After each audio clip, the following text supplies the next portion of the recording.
So we are really, really excited to have Vanessa Callaghan here, who is the founder of Raising Our Resilience.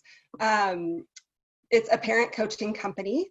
Vanessa's spoken on local, national, and international stages, from living rooms with 12 parents to ballrooms of over 500 people. We found her through one of our own, Elaine Carbonell, who works in the San Francisco office supporting Robin Joy.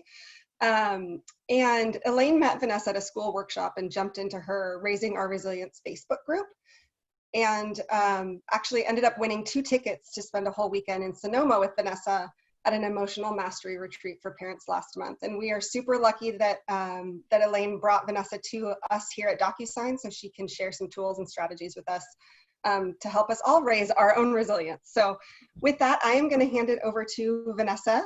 Again, please make sure you're using the Q&A or the raise your hand function if you have questions, and we'll get started. Hi, yes. Good morning, good evening, good afternoon, good day. We even have someone tuning in from Ireland. Charlie, who's a 10, 14, and 17-year-old. Good to see you here. And then I didn't get to say hello to everybody, but we have a really lovely range of parents with different ages of kids right now. And I think that really helps us to come together as an affinity group when we know that we're not alone in this, right? We're together. We absolutely can go further together. There's a saying that is, if you want to go fast, go alone. If you want to go far, go together. And that's so true when it comes to parenting. And they always say it takes a village.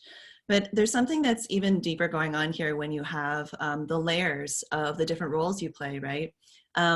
You're working and then you're parenting. And then on top of that, you're also managing a household during a quarantine crisis. And so we're in different places, we're managing these things differently. But we are in this together, and I think more than ever, we have a sense of how important the we is, right? That we together are going to be doing things like sheltering in place and flattening the curve in terms of the health crisis. But even in our daily rigmarole of just having to manage all the bits and parts of the day each day, and then those stacking into years and those building into lifetime with our children, we go further together. And so coming to a webinar is really different, right, than trying to read a book or an article on your own, grab some tips. You know, those are good fillers. But when you come to something like this, where you're here together as a community, it just really makes a difference. And I've seen this time and time again, like Charlotte had mentioned.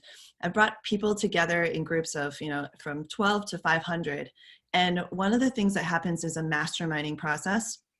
And so in my year-long immersions and in my workshops and things, I always want to bring together our ideas. And so this isn't just me sitting as the expert sharing things, and I'll get into why I have a lot to share about this in a little bit. I really want to set the stage that this is for you and this is for each other, and that we're going to be masterminding today. So participation is paramount. It's so key. So let's make sure that we are going to be able to participate today. As Charlotte mentioned, there's the Q&A. We also, if you hit on the participants button, a selection on the bottom, there's a way to raise your hand. You may be able to do that as well, but at least the chat and the Q&A. And what I want to do is also have a chance for us to partner up and have some little chats on for certain parts of the workshop. And so what you'll want to be able to do is get on Slack and find somebody who's, you have your full name there in the participation, in the participants menu here, and also in the Q&A and the chat. So I want you to be able to move into the Slack space and do a little discussion today. So just be prepared to do that at some point. You don't have to, but it really does make a difference when we participate and mastermind together, share our ideas out in the chat, and even have some sidebars together and discuss. Now, Charlotte, is there a way to make it so that the speaker is the main screen instead of the slide that you have? That would be, thank you. Well done. Okay, so what parents are telling me right now is the hardest thing, are some of the hardest things, and why this topic was chosen from a whole list of topics, is that our daily lives are so different for most of us than they usually are. We're juggling not only having to manage the stress of having, you know, different kinds of things that we have to be more mindful of, like sanitation, you know, making sure we stock up on supplies so we don't need to go to the store as much. There's just so many layers of that that are happening. But then on top of that, most of us are now working from home. And then on top of that, we have the kids home because of all of the school closures happening all over the world, and especially here in the US. And so we're having to change our daily lives and shape them for so many different reasons all at once, under some duress as well. And so what I'm hearing from parents is that, you know, just trying to get into some kind of rhythm would be really helpful. And so I want to address that alongside with giving you some strategies and tools that will carry you forward for all the years to come as well. I mean, some of you have you know, like Paul has a 16-month-old and Melissa has a 1-year-old, and, you know, we have several kids, parents with kids here that are under, you know, under 12. That I want you to be able to take some of these pieces and carry it forward for all the years to come while you're still living in the same household. Now, those of you who have parents who are parents of older children, I also have adult children. I have a 21 and 24-year-old stepchildren. I want you to know that there are skills built into this training that will also help you to boost and build your relationships and your rapport with your teenagers as well, and your adult children. And I have a story to share about that in a moment. But first, I want to get to know what's on your mind, okay? So Charlotte's going to share some polls with you. We're going to start with the first one. And the first one is just like, why routines? Why getting into a daily rhythm? Why making sure that we're on the same page? So just for me to get a sense, and for us all to see, like, and for you to kind of think through like the different parts of daily life with children, go ahead and click as many of these options as pertains to you about what routines you want to run more smoothly. And so the poll should be up on the screen right now. And so there's the morning routine, daytime routine. That one stands out to me. I know that a lot of my clients and parents in my parenting group, they've been expressing just trying to get anything done right now while having to do some homeschooling and childcare and try to work from home is especially challenging, number 2. But there's also other areas of the day that can get sticky, and I don't want to assume. I'd love to know from you, what are some other areas that, you know, you would love to have run more smoothly, where everybody's on the same page and you have more listening from your child, less whining, less pushback, more participation, especially for older kids. Maybe they're contributing more, like helping with the mealtime prep, those kinds of things. So go ahead and click on these. You've had a chance to run through them. If your answer is other, just go ahead and share in the chat. Okay, so I've got, you know, for example, Jessica is saying other, or managing the emotional impacts of this change, right? Yeah, absolutely. That is tricky. I'm gonna make a note of that to make sure we cover that today. Absolutely. And then Charlie saying managing screen time. Oh yes. Yes, that's a big one, and we'll address that today for sure. And we're going to give you some ideas of how to wrangle the routine without as much screen time, but also give the kids an opportunity to help come up with those agreements and set limits on it. Great. Okay. Eating healthy while wrangling routines. Okay. So let's go ahead and share the results, if you don't mind, Charlotte, so we can see. I'm going to end the polling. So if you haven't voted, make sure you vote. All right.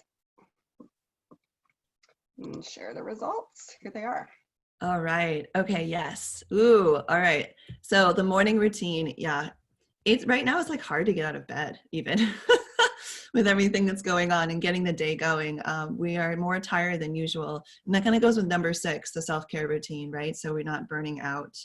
So those two are tied together. Yes. Those popped up to the top. And then the daytime routine. Yeah. And so we're going to put some special focus on that as well. And, you know, the other routines like getting kids to bed and the transitions also, and the mealtime. So we've kind of hit it all, it looks like. So those are all part of what we're going to address today. And the way we're going to do it, you can close that one now, Charlotte. Thank you. The way we're going to do it that's going to be super helpful is that we're going to choose one for now, a routine for now, that we're going to go do a little deeper dive with and go through a cycle of exercises with, so that you can get a sense of how you can get on the other side of being overwhelmed and things feeling chaotic to things having more ease and running more smoothly. Okay, so we're gonna be picking one of these to go a little deeper with. But first we're gonna start with like the big picture. I need to know a couple more things though. So let's put up poll number 2. I'd like to know how your kids' behavior is going right now. What is the thing? What are some of the things that are popping up? And that this comes to, you know, who is it that said it? Jessica had said about managing the emotional impacts of the change, right? These are some symptoms of some underlying stresses that are happening with all the changes. And also because kids are still developing their nervous systems, as we know. So go ahead and look at these, this list and click all the ones that are happening, whether it's ignoring and not listening, demanding your attention because they're kind of used to weekend mom or weekend dad or weekend caregiver. And they're not used to like this endless amounts of time together, and that sometimes they can have your attention and sometimes they can't. That could be one. That's one I'm hearing more now than I've ever heard from parents, but you let me know, okay? And if there is an other, please share it in the comments as well. Okay. I like how Charlotte says, same, Amanda, right? If there's no routine in my life, it is survival. Exactly, right? So routines can be very grounding for everyone. I've had a dad say to me, Vanessa, and he sent me the chart he made after we did a routines session. He sent me this chart, and I'll share it with you later. And he said, Vanessa, my kid needs structure. She's just one of those kids. If I don't give her some structure, it's like it's like game over. It's like we're not going to have a good day. We're not even going to really like each other by the end of the day. And you know, I'm going to be calling you for an extra coaching session. So he's like, yeah, kids need structure. A lot of them really rest into it. And the older they get, the more they can influence how the structure goes. And we'll talk about that. Okay, so let's close up that poll, Charlotte. Romy, yeah, interesting. I hope I had said your name correct. Romy says, yeah, it's interesting how one child needs structure and the other doesn't. I'm so glad you brought that up. Some kids kind of have their own internal way of managing themselves. Other kids without that external help are lost. Yeah, and I've seen this, right? Because I've worked with so many children, and I'll get to that in a moment. Okay, yeah, and so some of us have also extra challenges. You know, some of the things that are happening that I did acknowledge too is that, you know, children are used to interacting with several different adults during the day, even specialists if they have an IEP, like someone just shared that, you know, she has a son with ADHD, and, you know, all children can benefit from additional support with time management, even just some simple things of outlining like the schedule for the day. And then an older child requiring a lot more attention because they're being jealous of the younger one. Yeah, that happens a lot. I've seen it, especially when baby comes in, or if they're usually apart and you have separate time with each, that could be a true struggle. Yeah, thank you, Kanal, for sharing that. And a senior event such as a ball and graduation may be canceled, so they're dealing with that, right? And I'm glad you're having conversations with other parents about how you might be able to make that up for the kids. I've been seeing virtual prom photos and parties happening. By the way, kids are getting creative on like showing their videos on like TikTok and things. Okay, so here I have the highest ones. Wow, these are all mostly tied. So they're feeling all of it. My gosh, yeah. But particularly that one out was the demands for attention. And we're going to be talking about how to really anchor kids into activities that help them to understand the idea and how to interrupt you politely that you might be able to get your work done while they are doing something of their own, so that you're not always enmeshed and they're asking for your attention. And really everything else: boredom, loneliness, whining, meltdowns, tantrums, power struggles, ignoring, not listening, interruptions, especially when you're trying to work. So all these things, we can close this now. Yeah, and so, you know, all these things have been really impacting us as well. I'm sure you can hear this. I mean, I had a parent say to me the other day, like, you know, I don't know how the teachers do this all day long. Like, I don't understand it. And that kind of segues to what I bring to the table. So I spent 15 years in the classroom wrangling children from age 2.5 to 10, groups of 12, 24, 36, and sometimes 48 children. And it was pretty much my job, and now it's all of our jobs, to structure a day that will really support like all of the needs of the day, right? So like eating, getting enough nutrition, getting enough hydration. Some of you have kids at home that will be making noise in the background. I've got my fur baby. Sorry about that. And then others will have. Sorry, one second. Okay, I think he's almost done. And so we have all of these different things that we're trying to balance in the day and make sure that the kids will be able to, have ample rest, ample nutrition, ample hydration. But then on top of that, we're also being given, some of us, like lesson plans for learning that needs to happen at home. We're having all kinds of different, kind of demands of the household. Like kids are home more, so they're making more messes and there's more to clean up. And so we're going to also be addressing chores today. And with all of these things shuffling around, and also the grief of not being able to see friends, of not being able to, have their celebrations, their sports team activities. And so all of this is happening. And then the kids are showing up with their behavior, right? And it's hard. It's hard when they have all this tricky behavior.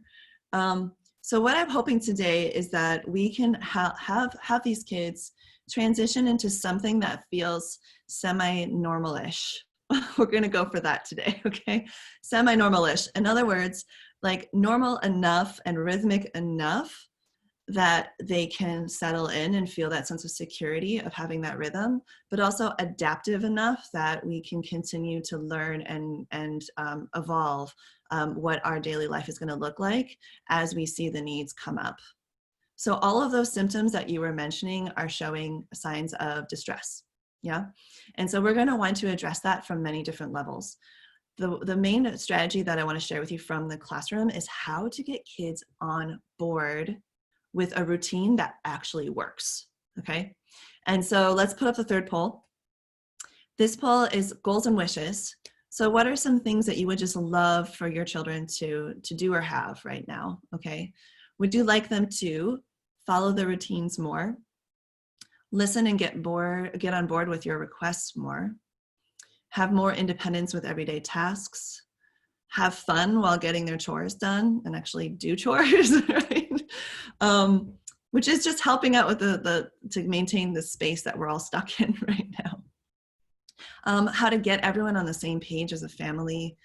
And that way you can make the most of this time where we're all kind of stuck in the same space together, or something else. And please add it in there. Oh my gosh, that's funny, Matt, that my dog was making your dog bark. Sorry about that. At least they want to connect too. So go ahead and fill out your answers to the poll here. We're going to run it for about another 30 seconds or so, Charlotte. Let's do that. And these are soft goals, right? What I want to do right now too is just speak into this piece that's really up for folks right now as we're waiting for folks to answer. So one of the things that this crisis is doing is it's draining us of our life force energy. Like we are more tired than ever. We just are. And some of us have different responses to stress too. Some of us will have what's called like a high arousal state. So like the adrenaline starts to pump, the whole adrenal system kind of kicks up, and we're running cortisol and adrenaline, and we're kind of up more, and we're kind of like more amped. And so you might see some of your kids running that way. And others will have sort of a low arousal state response to stress, where there's more shutting down, there's more quiet, there's more sort of turning inward and hiding and wanting to be in their blanket. So I'd be curious also in the comments if you're like, I am like high, I go high or I go low, or my kid goes high, my kid goes low. If you notice that, it'd be something interesting to share. But the reason why I'm asking that or bringing that up is that we are definitely impacted right now. We're not running in our same kind of levels of energy. Either we're draining it or by going in that higher arousal state, or we're going low and we're really turning within and kind of conserving. And so our routines and things are going to look different, and also what we can achieve during this time is going to look different. But what I'd like to do is turn this into an opportunity for things like what we just talked through, some self-awareness about like how you handle stress. How does your children handle stress? How does it show up? What parts of the routine are actually essential and which are kind of extra and can be rotated in as needed, but not as important, okay? So let's go ahead and share the results. Charlotte, please. You can see how this ran. And when we do, this is kind of like if we could have it. Okay, I've got, let's see, how to preempt that fight with conflicts. Yeah, absolutely. Teaching a child that I need dedicated work time and privacy without them taking it personal. So important. Learning how to be more grateful and thankful. Yes, wonderful.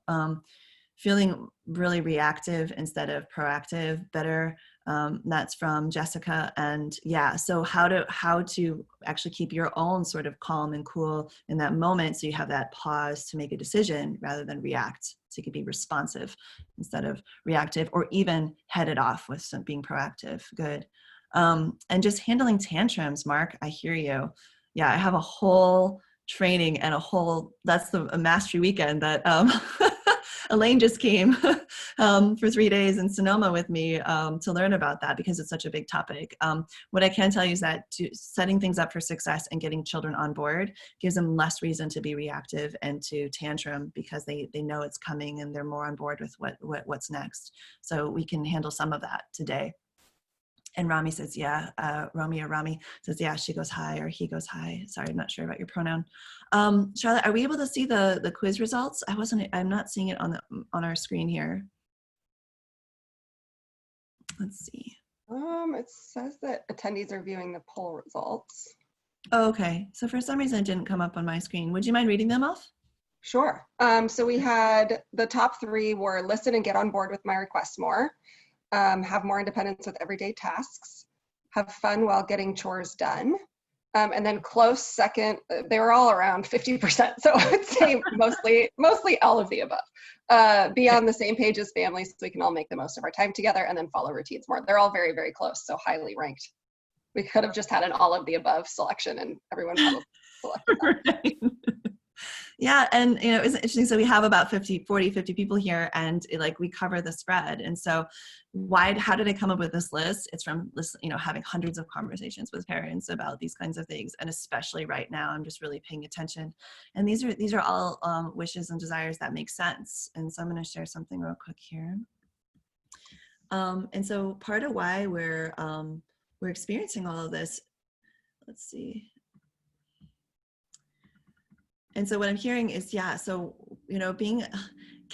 having more independence with everyday tasks is something that is incredibly helpful, because like one of our attendees here was mentioning, having your child, and also with the demanding attention part, having your child kind of like transition to the understanding that you're not endlessly available is a really big one. And I think that also the listening and the chores and the meltdowns and tantrums are all connected, right? These are all things that are related. And that's why I have them up in front of us to just sort of have a sense of like where we're at, what's going on, what's the real deal. And I want to normalize one thing, which is that, a few things that I absolutely believe that there's no one perfect way to parent. As a matter of fact, I think it's harmful to think that there is just one way to approach things. And so, because some people will want to try hand-in-hand parenting, some people will want to do more cry it out, some people are more traditional, some people are more, experimental. And so some of us want to do exactly what our parents did, and some of us want to do the opposite of what our parents did. And so there's this wide range of how we approach parenting. And so what I'm dedicated to is giving you the resources that I have honed over hundreds and hundreds and hundreds of conversations and with families and serving children and their families for now almost 20 years. And I really believe that at the end of the day, from my research, it's all about relationships. And so as we're talking about strategies and techniques, I'm always having that in mind, that is there a way that we can build a stronger relationship with our kids while we're having to do things like possibly discipline them about not following a rule, reestablish a routine that's going wonky, convincing kids that chores are fun, right? So that's an underpinning of what's happening here. And it's one thing that's not on this list, which is, build a stronger relationship with my child, which I'm taking as a given. It's kind of the basis. And what we found in our research, what we found was that relationships are the basis of resilience. And I'll tell you a little bit more about that in a second. But right now I want to segue to a quick story about a mom and her boy Jasper. These are two photos of her boy Jasper. Her name's Martha. I have her full permission to share this story. And what was going on is that, and you might relate to this when you're trying to transition your child from, or like it's time for you to leave the house and they don't want you to go, or if you're entering the home and they don't greet you well, they kind of come and hit you. So one thing that was happening is that when she would come to pick up her child at preschool, he would run up and go, no, and like beat her up. And it was just awful for both of them. And I share this with you because I believe there's something in the story that you can probably relate to, that I'd love for you to just kind of feel into. Even if your child is older or younger, just I want you to really think about a moment that you might relate to like this. So she this is basically the pickup routine. So it's like one part of the day that's not going well.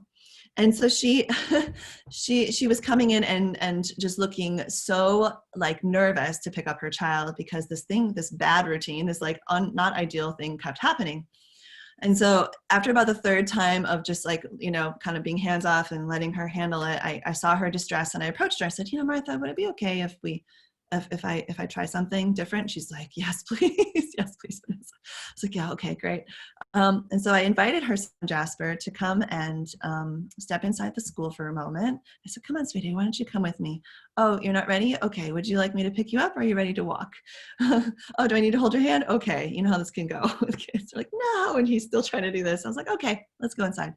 So I bring him in and I start to talk to him and soothe him. And I address his emotions first. I said, you're upset your mom is here. Like, this is upsetting for you. You're mad about this somehow, huh? Yeah, and I'm talking it through, bringing him inside. And I said, well, sweetheart, though, we can't keep doing this. It's not going to be good for you and your mom if you greet her this way every day. What could we do that could be different, I wonder? There's got to be another way. And I'm kind of soothing him and talking to him like this. And I said, how about we invite your mom inside and we can make a plan? And he's all of 3 at the time, 3.5. This is possible. I just want you to know this is actually possible with a really young child. And so we bring mom, invite mom back in. She's like, okay, yeah, let's have this conversation. And we come up with an alternative plan of how this is going to go down. I said, what do you say if, when your mom comes, you guys, we kind of got to the bottom of it.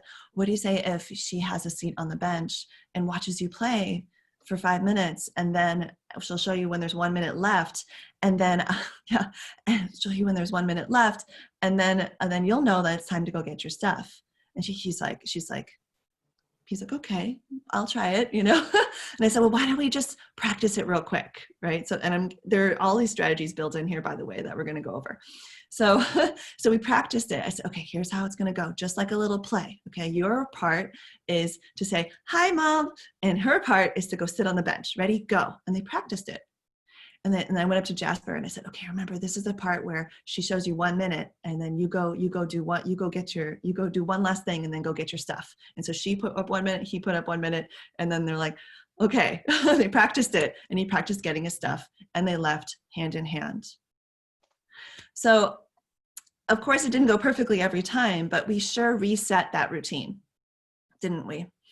And one of the things that she shared with me later, and it was like, it was really personal, but she said I could share with you is that, Vanessa, before I used to think of work as a break from parenting instead of being a parent as a break from work, because what would happen next is he would scream at me on the sidewalk and then in the car and all the way home. And then he would yell at me about the food choices. And we just like kind of couldn't get to the other side of it. Speed ahead 10, 13 years later, he's a teenager in high school. And she reached out and wanted to tell me something. I said, what is it? What's up?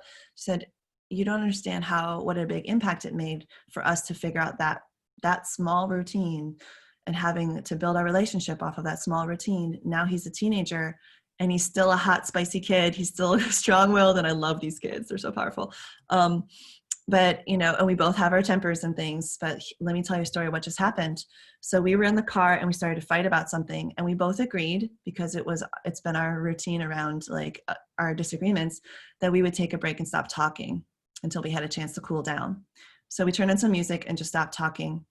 And then when we got home a couple minutes later, I got a text and it said, hey mom, sorry I was such a jerk in the car. You're right. I do need to figure out my time management. And there probably is an app out there for me. I just want to be able to research which app I want to choose. Would that be okay? And I was like, this is the way we want our teenagers to be with us, right? This is the kind of relationship we want to have with our kids. And I share this with you because I want to fast forward for you what it's like when we have this kind of these resilience building moments in our relationships, especially around routines. And we can start right now.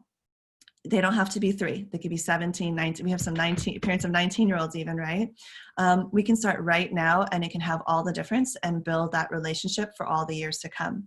Because whether you have a teenager or what we call a 3-nager, which is like a 3-year-old who acts like a teenager, we all know that those times are coming when there are going to be higher stakes decisions being made. And what we want is we want that text, right? We want that, hey, let's talk about it. We want that moment with our kids. We don't want the conflicts, the tantrums, meltdowns, power struggles, and fights to make us go like this, especially over things like, at the end of the day, when they're 30 and you're 50 and 55 or some 60, like fighting over screen time ruined your relationship. Like you don't want that, right? And what we do want is to have that kind of relationship where they come back to us and we are able to talk it through. So what I'm all about and why I want to share this with you is that I'm all about bringing these tools and strategies all over the world. And right now, right here, we're in Ireland, in Seattle, in the Bay Area. And the reason these tools are for parents is because I really want to help you build those relationships. And this is just a little bit more about my background in case you want to make sure that I've got the creds. I do. My area of focus in my research, and I actually was brought in on a project at UC Berkeley's Greater Good Science Center. If you don't know about the Greater Good Science Center, I highly recommend you look it up. Add that to your resource list. Charlotte, Amoy, JC, the Greater Good Science Center. It's really wonderful. I actually did some research on how to bring gratitude practices. Someone had said in the comments they wanted more gratitude ideas. And what I wanted to look at is how do you build children's resilience through an appreciation for the relationships of the contributing relationships in their lives, whether it's from the smaller things like just the person who picks up the trash or the deeper, longer term relationships like with caregivers and siblings. And what we found is that resiliency that's built through relationships, especially through the lens of gratitude, builds, and cooperation, teamwork that we're going to talk about today, builds towards higher academic achievement, higher GPAs, more getting into the colleges that you want, more social success, better friendships, less prone to anxiety and depression. So when we take the time to build our relationships, whether it's through routines or it's through setting limits really well or managing emotions really well, all the different ways that we do that as parents, we get to have resilient kids with great futures ahead of them. That's what the research has shown. So I wanted to make sure you had a chance to get a preview of like moving forward, like how it is as we go ahead, and just know where I'm coming from for the rest of this is that I am empowering you with high quality tools to stay calm, confident, and connected, so that even in the toughest moments, you can have these lifelong relationships that are built on respect, love, and appreciation. Okay. So that's where we're at. All right. So as we're getting into this next part, I want you to know that I want you to leave with a clear picture of what you can do and say to improve your routines, not only now, but during quarantine, but all the years ahead. I also want you to have strategies to collaborate with your children, and collaborate is the key word, to create smoothly running routines. I also want you to have tools to anchor kids into activities, to do that co-working, and also to get the kids on board with chores. So here we go. We're going to get started. So it's really important that you get in this webinar, okay? And if I just talk the whole time, I know how it goes. We tune out. Now that you know the basis, the foundation we're building on, I'd like you to have a chance to hop over to Slack. And I want you to pick somebody from the participants and just say hello to them. Okay, someone you might already know from your office, somebody who had a comment that you related to. You don't have to partner up. It's not required for this activity to work, but it really is more meaningful. And now more than ever, we need more connections. We're kind of sitting in our spaces, right? In our own homes and places. Some of us are going into offices, but not many of us. So go ahead and say hello to somebody on Slack. since you're all on Slack, if you can, and go ahead and say hello and partner up. Now, if you need a partner, and maybe Charlotte, we have a question about the Slack channel. I believe it's the general one, but you know more about this, so you could reply in there. If you need a partner, just go ahead and just put NAP, like nap. You also probably need a nap. We all need more naps right now. But go ahead and write nap in the chat so that people know that you're looking for somebody to hook up with on Slack real quick. And here's what you're gonna do. You're gonna say hello. And yeah, so it would look like this, right? NAP, just like that. Just so you know you're looking need a partner. So go ahead and hook up with someone on Slack, and you're going to discuss these 3 questions. And as you do, I'm going to ask you a favor. When you have a chance to talk about a question, go ahead and come over here into the chat and just tell us something that you pulled from the Slack chat, okay, with your partner. If you're not with a partner, you're not interested, that's totally fine. Just start typing in your answers right here in the Zoom webinar chat so that we can hear your ideas. Start peppering them in there, okay? So the first question is, routines can look different in different places, right? So first, how are your routines going right now in your home?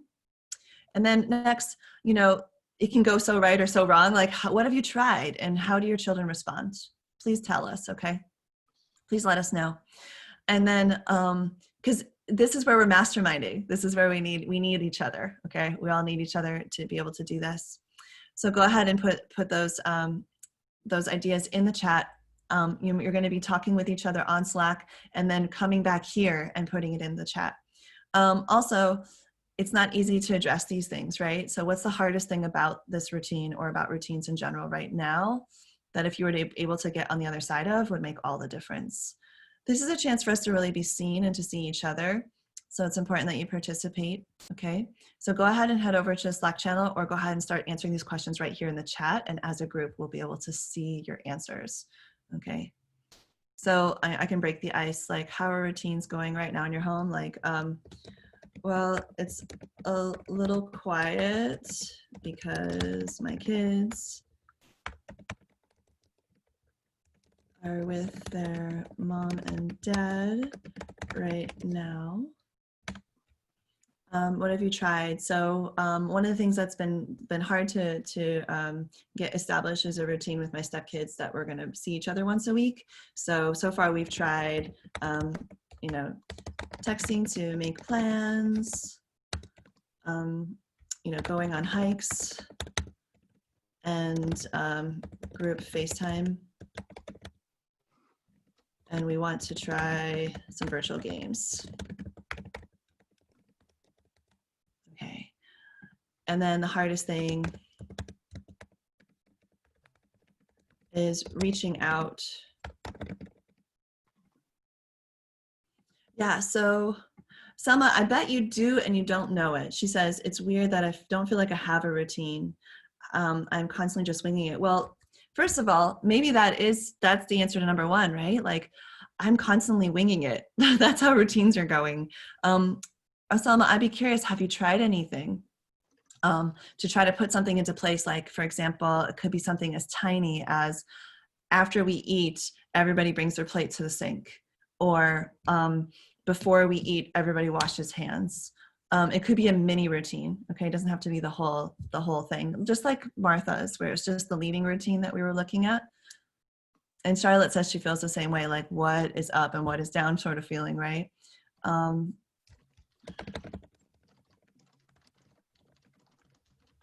like for me, so I wonder if Selma, you can think of one little piece of your routine that does feel like it, right? Yeah, there's still routines. Exactly, Charlotte. Yeah. Even if it's like just making sure that you actually like splash some water in your face and brush your teeth in the morning before you go and say hello to the kids, or like it could just be something really tiny that you do that you can even think of as like your mini self-care routine, even if it's just like basics. It doesn't have to be something extra right now. It could just be the essentials, right? It could be that you sit down and eat once a day together. It could be that, lights out at 10 for the little ones, right? Or for the mid ones, 10 to 15-year-olds, right? Might be having a lights off curfew. Maybe it's that you try to do bath time every other day, and bath time is its own routine. So there's a lot of ways that there could be routines happening. So we're just going to take about 1 more minute for folks to have a chance to Slack chat and share in the comments. We're hoping to hear from a few more folks. As you're coming back, what were some of your shares from your Slack chat? Like, what's something that your partner said that you're like, oh yeah, me too, or oh, that's interesting, I didn't think of that, or like, oh, I hear you. So something you had that your partner might have shared with you that you could share here, to let us know something you've tried or how your child responds, what the hardest thing is. Okay.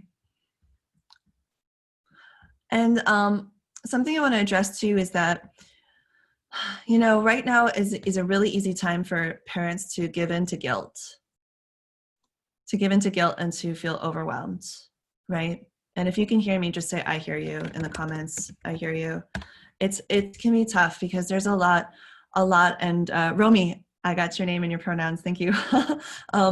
Yeah, right. Like we feel like there's so much that we have to juggle, and we can give into that guilt of like, I'm not doing it right, or I'm not keeping up. I'm not doing enough. Those are the 3 top ones that I know as parents can kind of beat themselves up with a bit, right? I'm not doing enough. I'm not doing it right. And it's so hard to kind of stay positive when we feel like there's just no way to catch up, right? To keep up.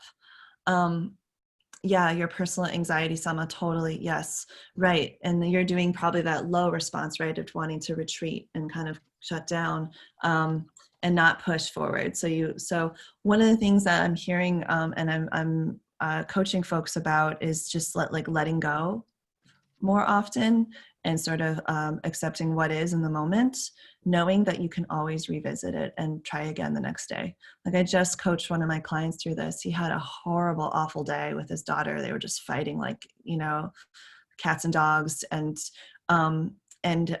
we actually had a text exchange because he kind of pulled a little SOS, like, I need help. What do I do?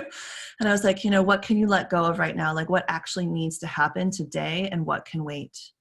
And that was super helpful for him, right? So we're going to have to do some of that, to do that, as well as talking about how to set up routines for success now and in the future. So Romy, like, finding yourself saying yes to everything, lots of, the things that maybe you would have kind of had, rationed. Yeah. But I love these ideas: outside, mixing vinegar and baking soda for experiments, right? Just like adding more kind of enrichment into the room into the home. Yeah, right. And routines have been made, but they're always off because we're trying to navigate through tantrums and boredom. Okay, that's part of why this is so tough. Yeah, that's the hardest thing right now. Okay. So if folks could continue sharing into the chat, that would be really helpful. And what I would love to do is move us over to our handout for this training. And all of you got a link to this in your confirmation. And so if you haven't downloaded this yet, please do. It's my gift to you, my labor of love, your companion. And it's going to help you stay out of overwhelm, because a lot of the information we've been sharing so far has been verbal, but the rest of this, a lot of it is in this handout, which doesn't mean leave the webinar now because you don't need to hear this, but what it means is that you can rest into the fact that you don't need to remember all of this. It's actually in your handout. Okay. So we're going to walk through it together, and we're going to really resource each other together so that we feel less scared, so that we feel less anxious, so we feel more anchored in our routines, and we're not kind of spinning our wheels with guilt and worry. Okay. We want to create something that we can all rest into and have a smoother routine with. So yeah. Okay. And I have more shares here. You can see in the chats. It's hard to say no. Sometimes feeling paranoid, starting your day really early so you can take a break. Yeah, good idea. I'm so glad you shared that one. I think it's Michaelan. I hope I pronounced that right. And then also saying, when I'm here on my own, it's impossible to pay attention to them. Oh yeah, right. Being on your own. So I want to take you back to the fact that I was sitting in a room with sometimes 48, 36, or 24 kids. multitasking and anchoring kids into activities, setting up a routine for success so that the kids are on board with the fact that I am not endlessly available to all of them at all times, right? Like one adult to 12, 24, 40, 36, 48 kids. And so it's absolutely, I'm going to help you with this. It's so possible with 1 to 2 or 3 or 4 kids that in that ratio, even if they're your own kid and you have your dynamic, you still got going on, to help scoop them out of boredom and help them engage, to have their attention move somewhere else. Michael Ann, thank you. So what I would love for you to just all put in here is pick somebody in the chat right now, type their name and just say, I hear you. Something that you relate to, okay? This is another way we're gonna keep connecting and we're gonna keep masterminding, okay? And then folks are sharing good ideas. Yes, oh, I love it. I hear you, Jessica. I hear you, Elaine. I hear you, Amanda. Okay, I so hear you. Great, lovely. Okay, let's keep this going, okay? As people share and you see something you relate to, just please say, I hear you, and put their name in it so that we know that we're in this together. So as we go through this, if you do have your handout with you, it is helpful, or at least a piece of paper to jot your notes, okay? If it's not printed out, or if you're not writing on it as a PDF, do follow along though, because the work you do in this space with this support, having had the mindset work that we just did, I just led us through, and it's a little sneaky facilitator thing, but I just led us through things like, we don't have to do this alone. It's possible to get out of guilt and overwhelm. Like with all of this context, you're going to be able to make your best plans. You're going to be able to have your best insights. So do this with us along, okay? And Moy just shared the link to the handout again in the chat if you missed it. So you can go ahead and click on that and it'll open on another screen. I do recommend make your Zoom window full screen first so it's easier to find again if you're navigating away, okay? All right, so let's start simple and just get to our basic routine, okay? And the reason I want to do this is because we're just gonna go with essentials first. Like what needs to happen for us to just have like our basic health and safety covered, okay? And as you're writing in your handout, I want you to think about chunking the day in, like we did in the poll, of like morning, okay? So like the very early breakfast, morning time. I want you to split that into 2 parts. I want one part to be self-care, morning self-care, and it's for you. It's for you. Morning self-care, and then regular morning routine, okay? Self-care, morning routine, okay? And then I want you to have something about like the middle of the day, okay? So that's like daytime. And then I'd like you to do, bedtime, okay? Or evening and bedtime. And in that big daytime, I'd like you to consider splitting it into 4 blocks really, but we could kick breakfast into the morning. So let's say breakfast is done. Daytime starts after breakfast. I'd like you to recommend really having 2 blocks, one before and one after lunch. And that before lunch one is the one where I highly, highly, highly, highly recommend that you put anything that has to do with learning for your child in that block. Okay, and generally between the hours of 9 and noon. You can go as early as 8, even 7:30 if you are early risers, but I would want that to conclude by noon, okay? So as you're drafting this out, that's my hot tip from all the years of, over 10,000 hours of teaching children. Their best learning time is in that morning block. So if you have homeschooling, homework activities, if you have all those things, and it's possible, stick that in the top part. And then in the part that's after lunch, I really, really highly recommend you put something in there that has to do with physical activity. Okay, so ideally outdoors if the weather prevailing, if the weather supports it, some kind of outdoor time right there where they're going to get fresh air, they're going to move their bodies, some kind of exercise needs to happen in the afternoon before dinner, ideally. And that's where you're going to want to have to schedule out breaks for yourself in your work calendar that say, not available from 3 to 4, have to, for sanity's sake, or maybe it's right after lunch, you can roll it into the lunch part where you go like lunch outdoor time, and then you come back and you can do your afternoon meetings, okay? I want you to roll that out.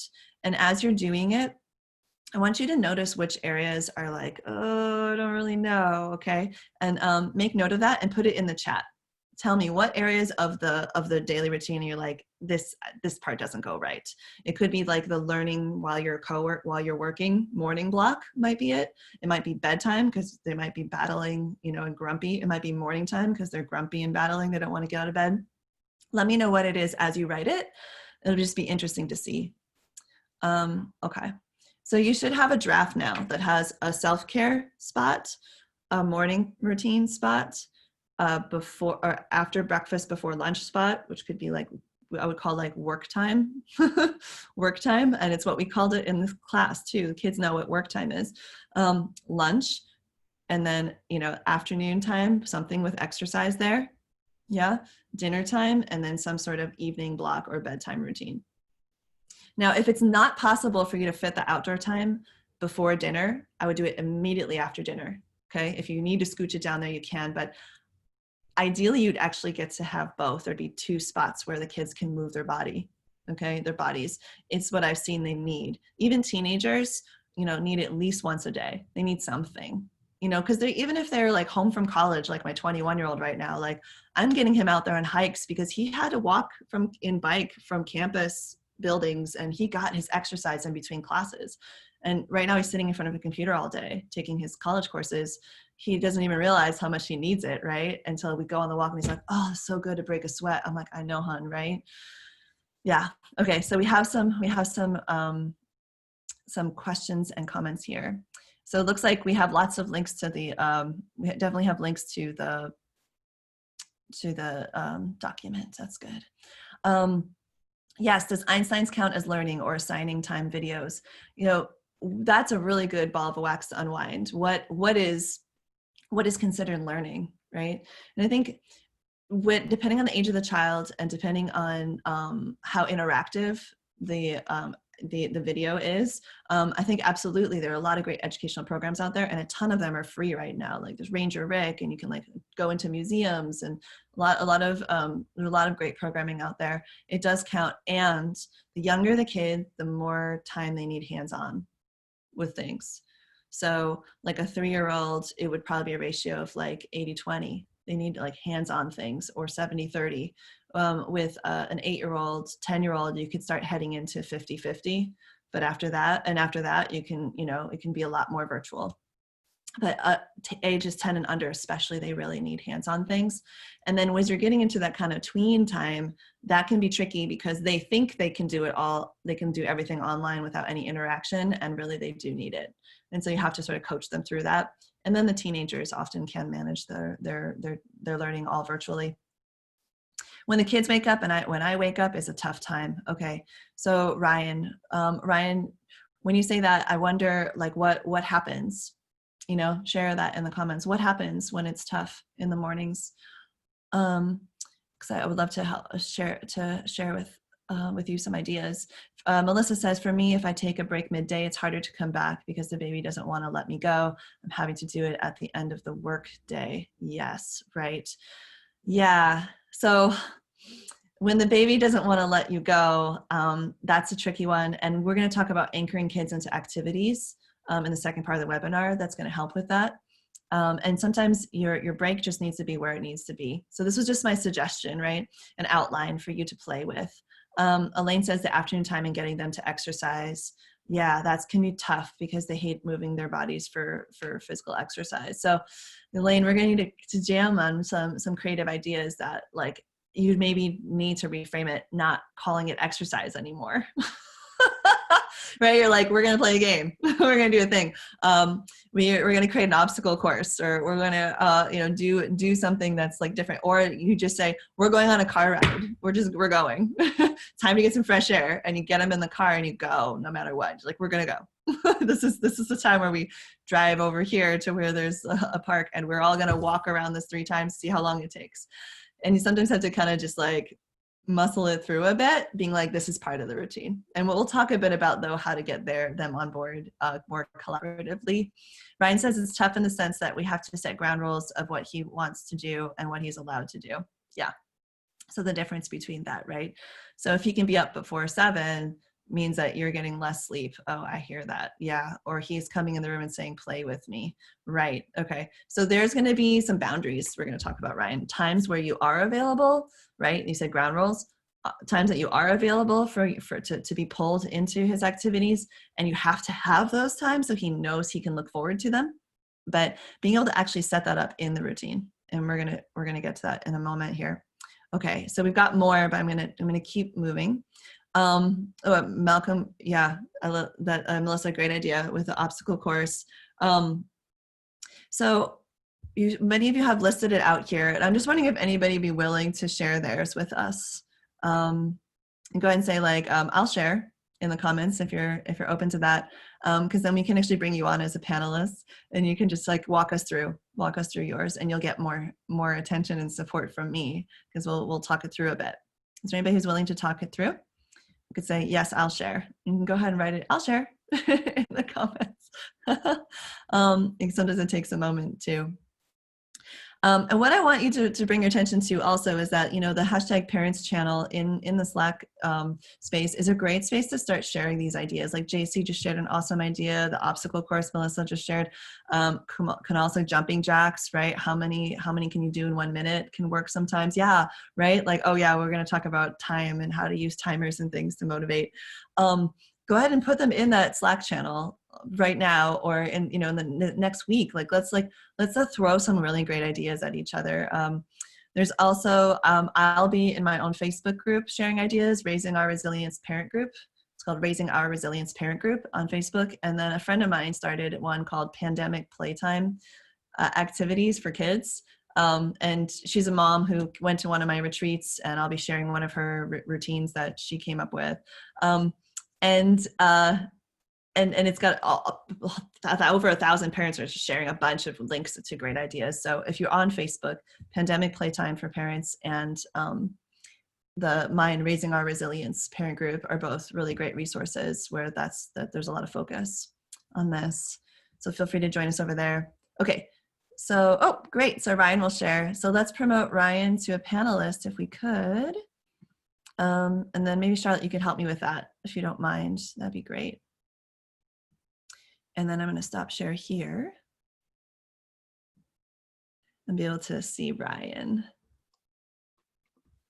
Okay, so once he pops up, we'll be able to, hi Ryan, let's unmute you. Okay, you're here. Can you hear me now? I can hear you, yeah. Perfect. Hi. Hi, am I able to share my screen with you guys just because we have a schedule written down and it's easier for me to show you? And then, of course, I wouldn't say it's working. Yeah, so Ryan, what's going to happen is you're going to probably cut out and then come back as a panelist. I think Can you guys still hear me? Yeah. Yep. Now we can All hear right, perfect. you. Yeah. Let me share my screen. We love that. This is what we've got. We've been using it for about a week now. And again, it's not working perfectly, but at least it's a framework. I kind of think sometimes the 30 minutes is almost too small to have it chunked out. And just by listening to you, I potentially might make some changes, but this is kind of what we have right now. And we're constantly thinking about how can we adjust it, what makes sense. Is there too much homework? Is there too much play? You talked about the 50-50 balance of doing hand holding for some things. And honestly, we almost have to hand hold everything here, meaning even just when he has playtime, we actually play with him. So the balance between my girlfriend and I is a challenge because we both are working, and sometimes we're on calls and he's right beside us doing something. Right. Yeah. Thank you, Ryan. So helpful to see your example. I'm so glad that you are willing to share with us. And a couple things you mentioned. Yeah. Chunking into half-hour transitions. One thing that kids are sensitive to are making a lot of transitions in a row. Mm-hmm. And so you might consider thinking that maybe that when you have like the reading, the educational show, and the homework book, and the in the morning, that's all 1.5 hours together, and mm-hmm. like he can choose which one happens first, second, and third in that time. And when kids choose, they often are better at anchoring into an activity, because it's almost like, oh, which they're choosing from a menu, and then you can get them started. And we're going to talk a bit about how to anchor kids into an activity without interrupting what the adults are doing. Mm-hmm. And I have the whole tip sheet about that. So we'll definitely revisit this at that time. Is that helpful to just think about it more like chunking them together and letting Yeah, and one when you say chunking, like again, is 30 minutes just too low for an activity, if you will? Should it be an hour? And as you said, when it comes to kind of homework, then there's a little bit of there's 3 options for the homework. Which one do you want to do first? Is that what you're saying? Yeah, so like even the reading, the educational show, and the homework book, like Hmm. that morning time, I would Yep. actually I would make all of that into an hour and a half block where he can do Gotcha. each one, Gotcha. the order it happens in. For, Gotcha. for Okay. example, yeah, Yeah. yeah, Thank you. yeah. You're so welcome. Yeah, and boy, when we have our only kids home and they're used to being with other adults who are paying attention to them or other kids, I just want to say I hear you, Ryan. It is hard to anchor them in, I want to speak to this experience that I think a lot of us are having too, is that we're used to putting our full attention on our kids or most of it, and them putting on us. If we're in a cycle of not like if they're used to us sort of being with them just in the morning, just in the evening, or just on the weekends, or some combination of that, where they have more limited time with us, like it actually makes sense that they would kind of have this expectation that we would be putting our attention on them in a way, right? Because that's how they've been experiencing us mostly. So there's this kind of mode of full attention mode that they're kind of used to getting from us. And so it can be tricky to help children wrap their heads around this idea that actually like there's now going to be 2 different modes, or even 3 or 4, where it's not just because I'm busy doing something you can see, like I'm making dinner so I can't come look at your Lego creation. Like they might be familiar with that, but they're a lot less familiar with like for 3 to 6 hours of the day, I'm going to be sitting here and you're going to be sitting there, and I'm not paying attention to you, or I'm paying attention to you very intermittently. And so we're kind of helping them to kind of embrace this concept.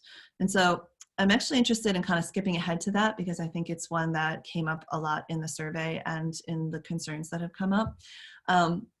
So we have our basic daily routine. We're going to circle back to this, but I'd like to skip ahead to tip number 6, which is creating the co-working time.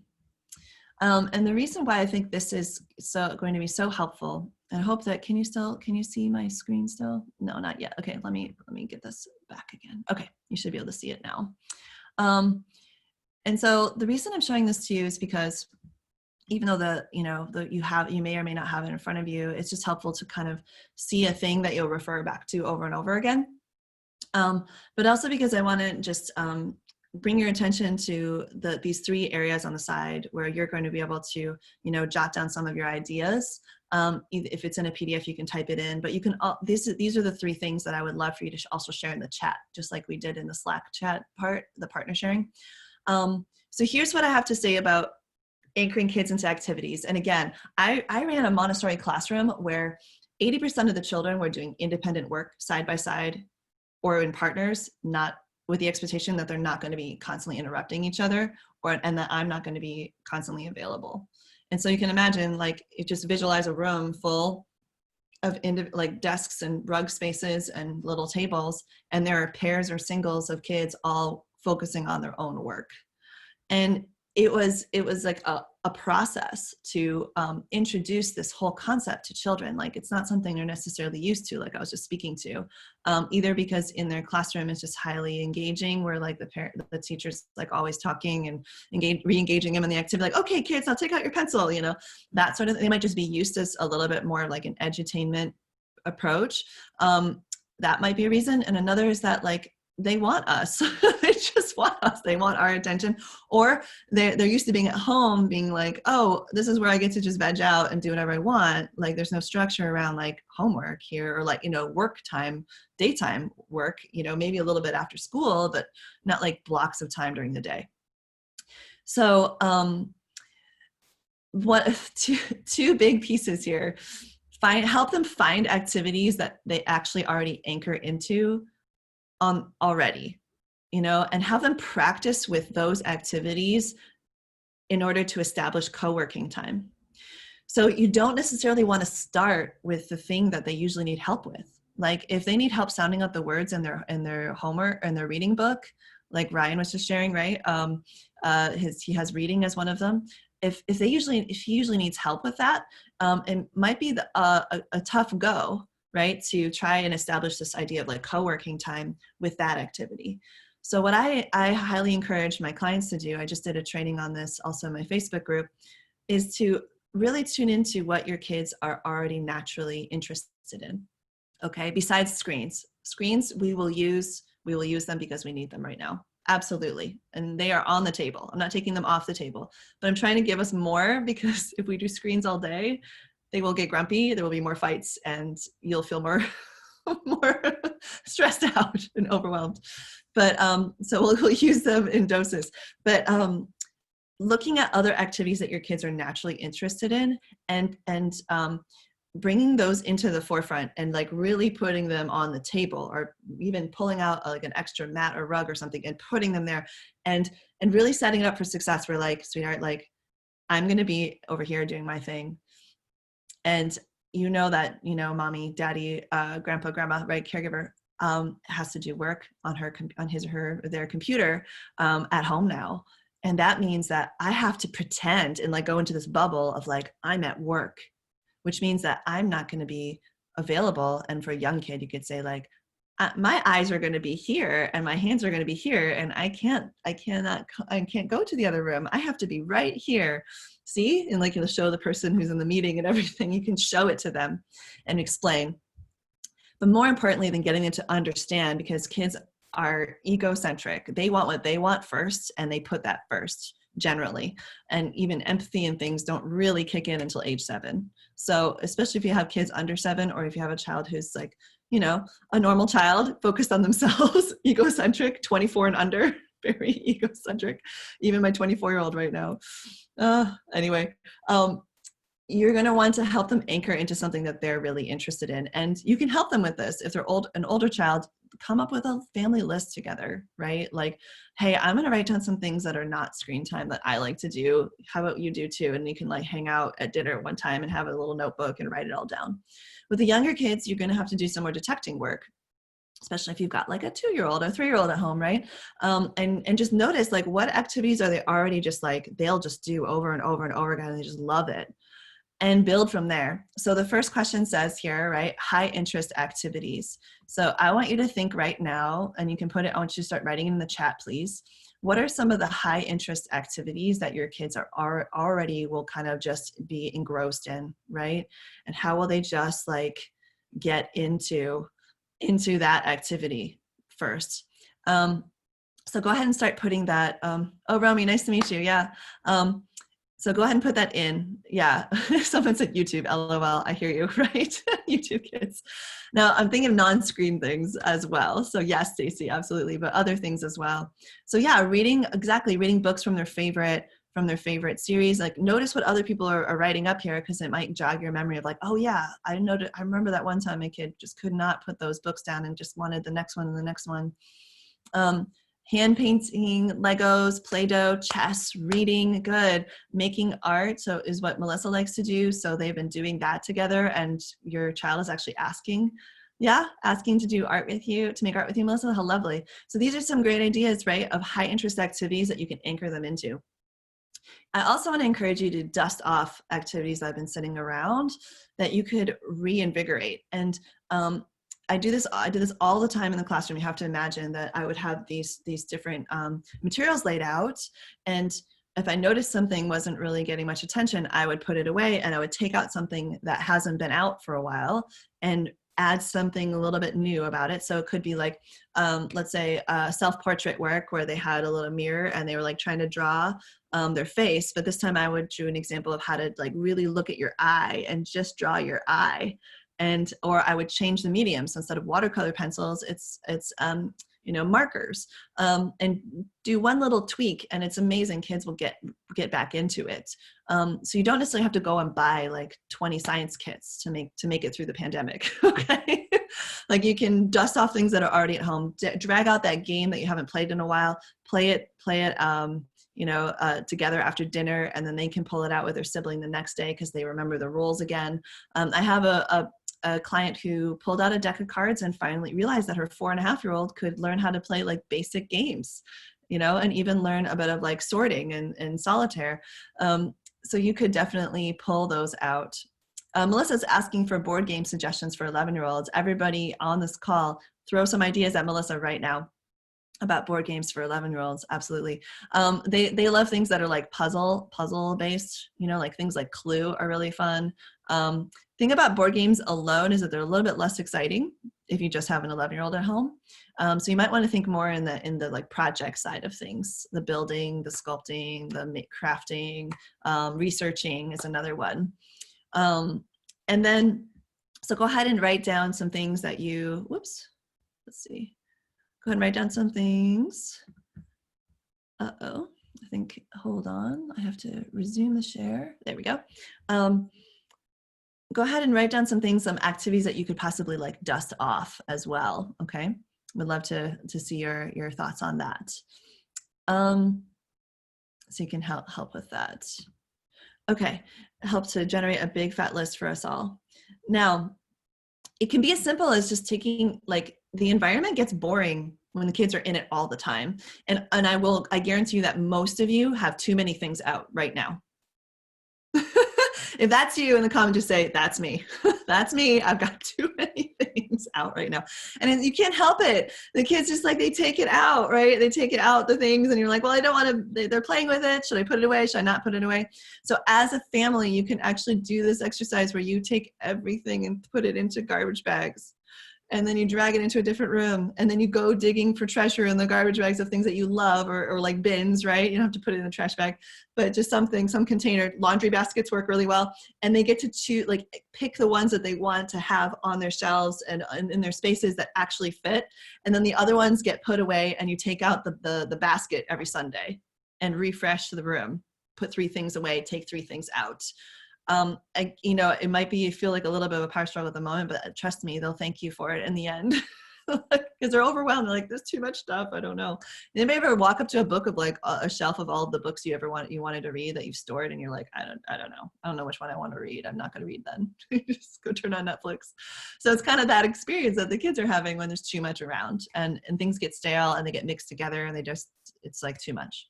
So that's a good one. Painting a mural in the room and rearrange the room. That's great. Projects, wonderful. DIY slime is always fun. Absolutely. There's lots of great recipes out there. See, I'm letting you all come up with the activity ideas because I know you have them. And again, there's that pandemic playtime activities at home thing on Facebook, and then my group too. We're popping up a lot of ideas, Raising Our Resilience parent group. And there's so many great ideas here. Baking a cake. Yeah. DIY Harry Potter activities. So many things that you can do, right? Audiobooks can be a lifesaver so that you're not necessarily staring at the screen, but you can just listening to stories in the background. So here's what I want to segue to. You have lots of great activities you're throwing out there. Well done. Is I want to talk about the co-working experience and how to actually frame this with the kids. And this is what is going to support us as we go back to the establishing routines with kids part. But I wanted to hop here because this is what we need first. Is that when you can call it something like, this is going to be co-working time, obvious. This is going to be our independent work time. I use that in the classroom a lot, independent work time. In other words, independent activity time. In other words, everyone needs to find something that they're going to do just themselves. And it can be read a book, it can be build a Lego set, it can be play with, try adding more ingredients to the slime, whatever it is, right, the activities. And you say, during this time, and you really set this up, during this time, we're all going to have, like, you can call it quiet work time too. It also really helps. Before we go to during this time, I've also had parents name it something kind of playful, like 2 animals that don't hang out, like tortoise time. Like, yeah, tortoises, they just kind of do their own thing. Let's have some tortoise time, which is alliteration, kind of fun. So you have a time, you have a name for it, and you actually set it aside for a certain part of the day. And it might change because maybe like for like today, it might be 10 to 12 a.m. in Pacific Standard Time because this is when the webinar is and you want to have your tortoise time so you can focus on the learning that's happening, right? This session. It can move throughout the day, but if you have a name for it and you set up specific expectations for it, then it'll definitely go more smoothly. And I have absolutely gotten groups of 24, 36, 48 kids into independent work time for up to 3 hours, hour and a half, 2 hours, 2.5 hours, 3 hours. And it was like the lifeblood of the day where we had this independent work time. And so here are some things that really work. First of all, what are the expectations? And I think one of the basic ones is, when do we interrupt each other and when do we not interrupt each other, right? And that this addresses the child who wants your attention all the time, okay? So the first thing, when you're going to set up the expectation. So during this time, we're going to be doing our own work, our own projects. It might even be in different spaces if your child's older, right? And I'm going to be 100% on with what I'm doing, and you get to be 100% on with what you're doing, really, really focusing on it. Now, of course, a younger kid, you could say, giving them some parameters specific to the activity really helps. So it's like, and the block of time could be 15-minute intervals, 10-minute intervals where they can come and show you something and then go back. So like the really little one, I had just coaching a friend, a client who has a 3-year-old, and she gives some projects like taking out like 3 index cards, three cards, and saying, putting it on like a kind of mat and giving him some markers. And he goes, I want to see how much color you can put on these cards, but please don't bring them to me until all the white space is covered and gone. If there's any white space, they're not done yet, and then you can't bring it to me. But when you finish all 3 and all 3 of them are completely full, then you can come and show mommy. Okay. So you can give them sort of parameters or projects where it'll anchor them in.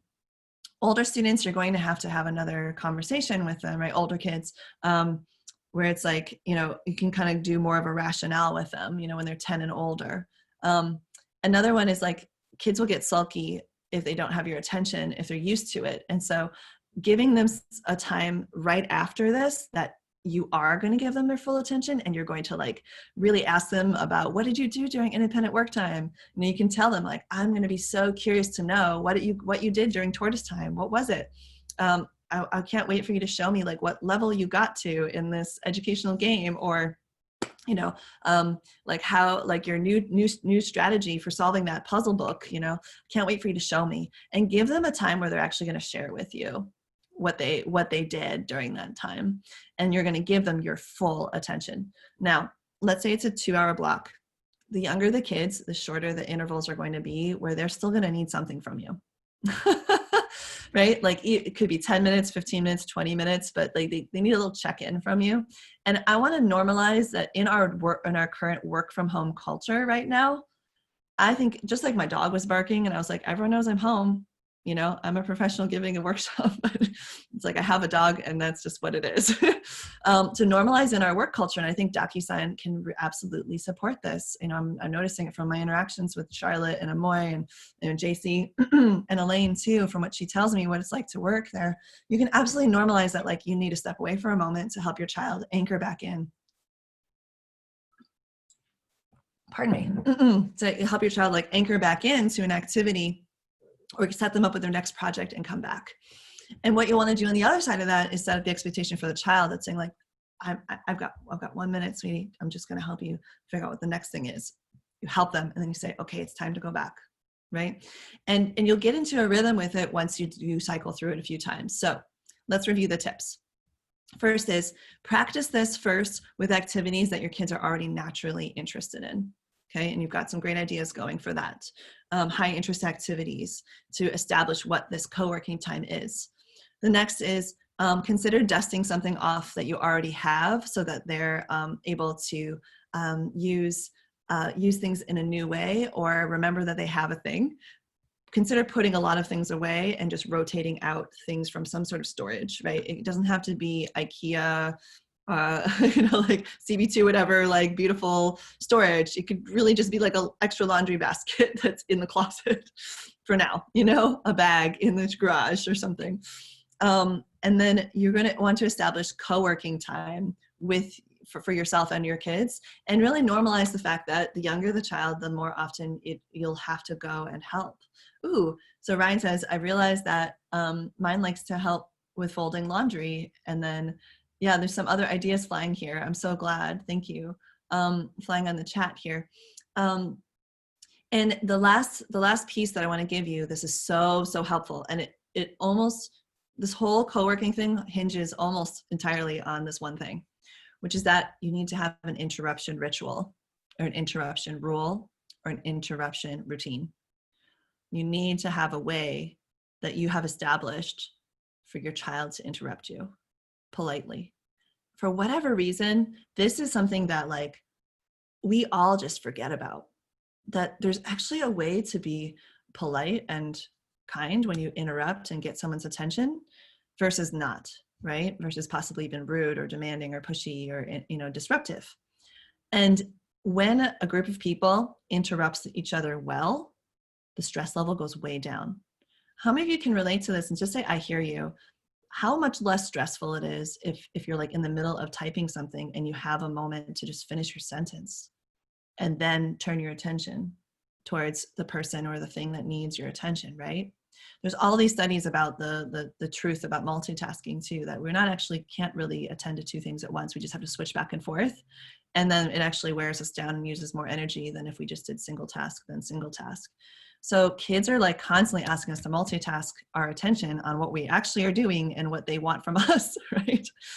And so creating an interruption ritual or interruption kind of like decorum, right? Some grace and courtesy around interruption is going to be huge. So a couple of things about this. First one is, and we've all been guilty of this. I've done this so many times. I'm like, but it's, hey, shame-free space here, right? Being in the same room as the person that you're talking to. So it's the difference between Max, right? Or like my mom used to say to me, Vanessa, screaming at me, right? And I'm like, she doesn't even have eyes on me. Like I don't have eyes on Max. He could be in the middle of so many things. And I'm not even taking that to account. I'm just yelling his name across the house. We're all guilty, right? Yeah. So like, same here.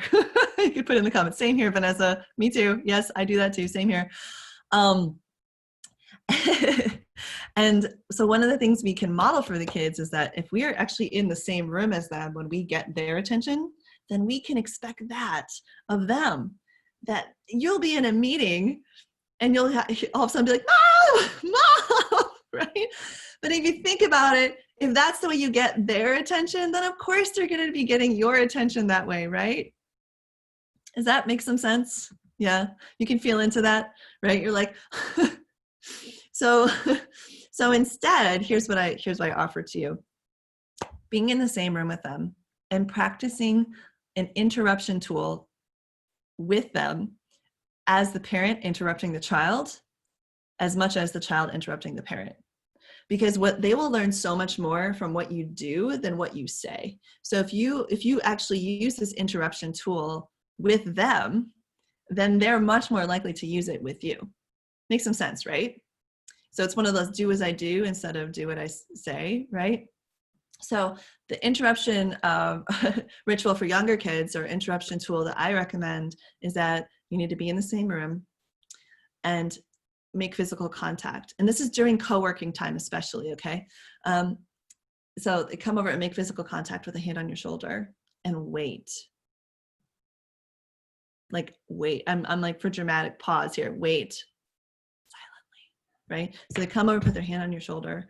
And what you do is you touch their hand and keep going if you're on the computer, or if you're in a meeting, you can finish your thought and this is your way of saying like, I know you're here, honey. I know you're here. And sometimes you need to remind them like, just a sec, like just go, okay. And then they wait. And you and you're able to conclude what you're doing. And then you can turn to them and say, oh, sweetheart, what can I help you with? And just that slowing down of the demanding energy can like make the world of difference. And this is a mistake that a lot of parents will make. They will expect their kids to be polite about how they're interrupting their parent, but then they'll turn around and not be polite about how they interrupt their children.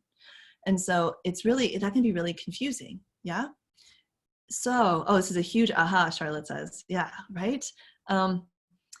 It's just one of those things that, like, after having thousands of interactions with kids trying to interrupt me in the classroom, like, I had to come up with something. Or I used to say they're zombies trying to eat my brain alive otherwise, right? It's just like they're all talking to me at once. And we can feel that way, overwhelmed. So if we can slow it down and just give them a way that they can actually get our attention, that works for us. And then we use it with them, and it's going to feel awkward at first. But like, treat their independent work time as important as your independent work time. So let's say you finish your meeting and you want to go tell your kid something, go over and put your hand on their shoulder and say, and wait for them and let them finish what they're doing, like their little thing. And then ask them, is this a good time for me to share something with you? Is this a good time to pause? The more you show them, the more they'll do it for you. Okay. And then the last part I want to say about this, besides about this interruption ritual, is that if you can establish the conditions under which it's okay to be interrupted. Now, this is going to be different depending on the age, right? Like if you're in a meeting and your door's closed, you have an older child, the conditions of which they're able to knock on the door or open the door, you should make it really clear and say, if they're like, I used to say, like, if somebody's hurt, or you can't, or you're in a fight and you can't solve it, right? So it's like basics. For younger kids, it'd be like, if you have a potty accident, if something feels unsafe, or if you're hurt, yeah, then come, you can come interrupt me. Sometimes we want to create a really strict container like that. And a lot of us have never even thought about like, oh, what are the conditions under which like the child can get my full attention? We're kind of used to just giving it all the time. If that's you, say that's me in the comments. Yeah. Or we can be so strict, but like not letting them know why. Like we're not saying, we'll be on the other end of that, and we're like, stop bugging me, stop interrupting me. Like, can't you see I'm working? We can get frustrated, right? But we haven't taken the time to spell it out to them and establish a way that they can interrupt successfully. If that's you, go ahead and say that's me. So we're looking for something in the middle here. All right, beautiful. So that's wrapping up the co-working time. We've got a lot of tips built in there. I'd like to address the chores, making chores meaningful, in our Q&A call on Friday. And the reason why is because I'd like to use the rest of the time to run through how to build a smoothly running routine. And this is a classic. This is a workshop I've been giving for parents all over. In my program, we go deeper with this. And I actually find that about a third of my coaching calls come back to the routine. Just we keep coming back to it. Like this is like the one of the most solid underpinnings of having a resilient family, running a smooth routine, running a smooth life together, and living in harmony, and all these things that we want, where we're less overwhelmed and less panicked and things feel less chaotic. Okay, so what I would like to do is bring us back up to tip number 2, which is in the handout. I'm going to share again. If you would though, take a moment to just type something in the chat right now, something in the chat that is a takeaway for what we just went over. And I want that because I want to know what you're integrating right now, how it's going. Okay. And that gives me a sense of like how you all are being able to pull things out of this workshop. Okay. So go ahead and write something. And also it helps you, as you know, I have a a master's in education. And I've practiced, with learning of all kinds of learning styles. It's really important for us, in order to integrate what we learn, to share what we've learned with others. And if we don't do it, then oftentimes we just lose it. So go ahead and put it in there. What are your biggest takeaways? Just put them all in there and then look at each other's and say, oh yeah, true. Yeah, great. And you can kind of write some things down or grab some things for yourself that other people are sharing. So we've got Ryan and Melissa and Neil are all really participating well here. Melissa had 2 different things. Wonderful. Yeah, exactly. Oh, you just added by us, but keep going. What are your biggest takeaways from this first part of the training on the co-working? Okay. It's not the first part, it's like the middle. And then as we go into this next activity, you'll be able to refer back to this and also know you have it written down somewhere. You can write it on your handout too. And that way you can kind of clear your mental whiteboard here, and we can move back into this routine building space, okay? All right, good. So keep those rolling. Let's keep going. And don't worry about repeating somebody. It's great. People love seeing their idea up there too, because it means that like you had that in common. Okay, so let's resume the share. All right. So how long does it actually take to put your shoes on? So we're going to go over some routine building fundamentals here. This is like, again, building blocks to success. These are things that are less obvious until they are, and you're like, oh, like just like Charlotte was saying about having an interruption tool, right? And having interruption sort of ritual or like way that you do it. How do we do it? So here's one of them. Being clear about like how long does each step actually take? I guarantee you that you think that certain things should go faster than they do already. Like let's use the morning routine as an example. Like we think that kids should be able to get dressed in 5 minutes or less. Come on, right? It's reasonable. Well, guess what? The reality is different. Yeah, because if they're left alone in their room with the Legos or they have their phone, right? And their Instagram and Snapchat is going off or whatever. They're not going to be focused on getting dressed, and it's not going to happen in 5 minutes. We can have kids who are fickle, they're like, oh, this shirt, no, that one, and next thing you know, like half an hour's gone by and they haven't picked a shirt and they've just given up and they're laying on their bed. I mean, if this is a familiar scene for in your home, just write familiar scene. Familiar scene in the chat right now. Yeah, I know what you're talking about, Vanessa. Familiar. Yeah, totally. So 2 dimensions that we're going to play with is how much time does it actually take and whose work is it? Okay. If you can nail down these 2 things, my gosh, it makes such a difference. Okay. And I don't put too much pressure on yourself to have all of these pieces figured out for your quarantine routine, but I want you to have these pieces because they might come into play really in a really useful way. And especially as we try to get reestablished into what could be a more normal schedule where their quarantine is lifted and they're attending classes again, or they're attending summer camps or whatever, that these will come in handy, okay? So you're gonna wanna think about how much time does it actually take to do each step? So first you estimate.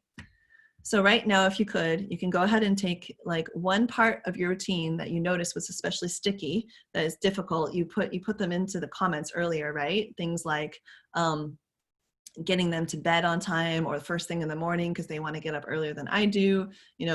Different parts of the day that are more challenging. Pick one of those to just like roll through this with me, okay? And so I'm going to be talking through a morning routine, but you can do any sticky part of the routine. It could be transitioning from lunch to outside time, whatever spot kind of sticks in your routine. Or if you, like some of you shared, you feel like you don't even have a routine, like what's an area that you'd like to develop into a routine? Like what's the one you want to workshop right now? Excuse me. So you're going to want to go ahead and outline, like just break it down into some steps. So here, I'll just come down here to show you some examples, so you can see where we're heading. So it says, this is a getting dressed in the morning routine. I really broke it down, and we're guessing Susie's about 4 years old, okay? So Susie picks up her shirt and puts it over her head first, then the arms. So the first would be like, put on shirt. The next one is put on pants and socks. Susie brings her pants and socks to Mama by the little chair and says, Mama, can you help me with this part? This is when we've already integrated all the pieces, but that would be like, put on shirt, put on pants and socks. Next one is, let's see, Susie sits down in a little chair so she can put on her socks and right. So there's this 3 parts, okay? So it's put on shirt, put on pants, put on socks. And that's how I broke down my little mini routine. And so at first I said, well, let's put on shirt, estimated time, let's say, 2 minutes. And then I had put on pants, and estimated time, also 2 minutes. And then here it's like estimated time, the step, put on socks, and then estimated time, we'll say like 2 minutes. And so the whole thing I think is going to happen in 6 minutes. Okay. So the thing that happens though is that, we are so good at overestimating and underestimating how long things take. So what we'll want to do is go reality test this. And that's why I'm having you pick just one little part of the routine. And it's really helpful to pick like a transition or like a thing that happens all the time, especially a part that's not going well. So we're imagining that Mama has been sending Susie into her room to get dressed, and it's taking forever, and she's getting mad. It's like, it's really frustrating. She knows she can get dressed, right? And it should just take 2 minutes each. But then you go and you reality test it. And what ends up happening is you end up seeing that, my gosh, actually, it takes longer. Surprise, right? It takes longer because guess what? Susie struggles with her pant button. Susie struggles with her socks. When she's alone in her room, she can't really focus on what's in front of her very well. She gets distracted, right? And so that's where you'll end up putting the actual time you observe here and noticing some problems that come up around this next thing, which is to help or not to help. How much can they actually do independently? We overestimate and underestimate this as well, how much kids can do on their own and how much they need our help. And sometimes help just means we're present in the room. And so what you'll do is you'll outline the steps again and say, whose work is it? And you'll notice that in the example that I showed you just a second ago, the first one was that Susie put on her own shirt. And it's like, okay, so put on shirt is the first step. And then whose work is it? I would say Susie, right? And then it's like, put on pants. And it's like, whose work is it? It's like Susie and Mama. And what I actually wanted to build into that was Susie, bring pants and socks to chair. And so this, in my imagination here of this morning routine, I'm getting ready, Susie's getting ready. I used to send her to her room and then get really upset that she wouldn't be dressed. When I was done getting dressed, I would go check on her and she's like, has a pile of shirts all around her and is like flailing or something. You're like, what?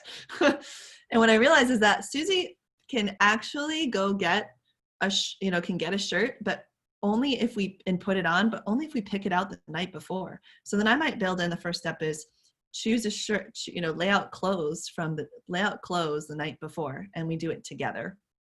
Whose work is it? Susie and Mama. Second step, in the morning, Susie puts her shirt on. Whose work is it? Susie, right? Next one, Susie brings pants and socks to little chair. And so what I did to problem solve is I put a little chair in my room for Susie to come over to and sit down on so that I could help her with her pants and socks while I'm still getting to get dressed. Okay. And so the one piece I'm giving to her to do by herself, the two pieces, right, is to put on her shirt that we picked out the night before, which would be step 2. And step 3 would be she brings her pants and socks to me right away. And I know, because I saw the actual time, it really should only take her about 2 minutes to put her shirt on and bring her stuff to me. Anytime longer than that, I'm going to go check on her and see if things are going okay. Because I noticed that her attention will go after 2 minutes. And then she sits down on the stool. I put on socks and pants, help her with that. And I show her how to do the button, because one thing I want to mention is that if you need to do it with them, often it's an opportunity for them to learn a life skill, right? Like how to fit a button through a jean hole. Now, if we're talking about older kids, it could be like how to properly load the dishwasher and use the right soap, turn it on and hit the settings. That could be a skill that you need to do together 3 or 4 times to make sure they've got it. And then they can run the dishwasher by themselves. So these skills get to graduate to just being their work or independent things they can do when we've had a chance to practice with them. And then you put it all together here, okay? And my hot tip is to break it down into even smaller steps if possible. And the reason why we do this is not to over-engineer and micromanage life. We don't want that. That's not the idea. The idea is to run this through one part of the day and use it as practice for having the mindset of asking the questions. Whose work is it? How long does this actually take? How can we set this up for more success? Oh, we'll put a little chair here that you can sit on so it's easier to put your socks on. Oh, the drawer's broken. No wonder you're having a hard time opening it to get your shirt and you give up. Right? Like you're running it through. And that brings us to tip 4. And this is like my favorite tip to share. I have shared this with every single teacher I've ever trained, every single parent I've ever coached or worked with their kids and counseled, that if you give the kids a chance to practice it through with you, whether it's a routine or it's like practicing not touching the hot stove as an expectation, if you practice it together, like in real space, and actually go through the motions, especially if they're under 10, oh my gosh, it's a huge help. But even over 10, you know, I've done a walkthrough. I did a walkthrough with my roommate when he was sick just 3 weeks ago about how we were going to sanitize our kitchen. And he's like, oh, we'll just do this and we'll just do that. And my other roommate's like, yeah, we'll just do that. And I was like, no, y'all, like, let's actually run it through. Like, how does this look and feel? And we did. And we're all like glad we did, because it's like, okay, we actually know we're talking about the same thing because we actually did it, you know, and could see it and feel it and do it. And then it commits to muscle memory too, and visual memory, right? So my big hot tip is to make it like a play. And just think about what it would be like if you were to be able to practice things as a group, as like a squad or a crew, right? Or a cast of characters. And there's definitely some characters in this play, where you get to come together and make it like a play. Okay. And so there's a lot of good information on this sheet. I'll let you go ahead and look through it, because I want to make sure I also have a chance to share with you some of the charts that I've seen that have really worked for parents and for kids. Okay. And so by creating a useful chart, it's part of like, this is like the script of the play, right? It's like what the steps are. It also can be thought of as like a checklist. It's like the things that you're going to make sure you check off. Now, Ryan shared his, which I'm so glad you had a nice text, you know, a nice written out example for us to look at and start with, Ryan. That was so helpful. There's also some ones that really work well for younger kids, like this one here, where you can have flaps.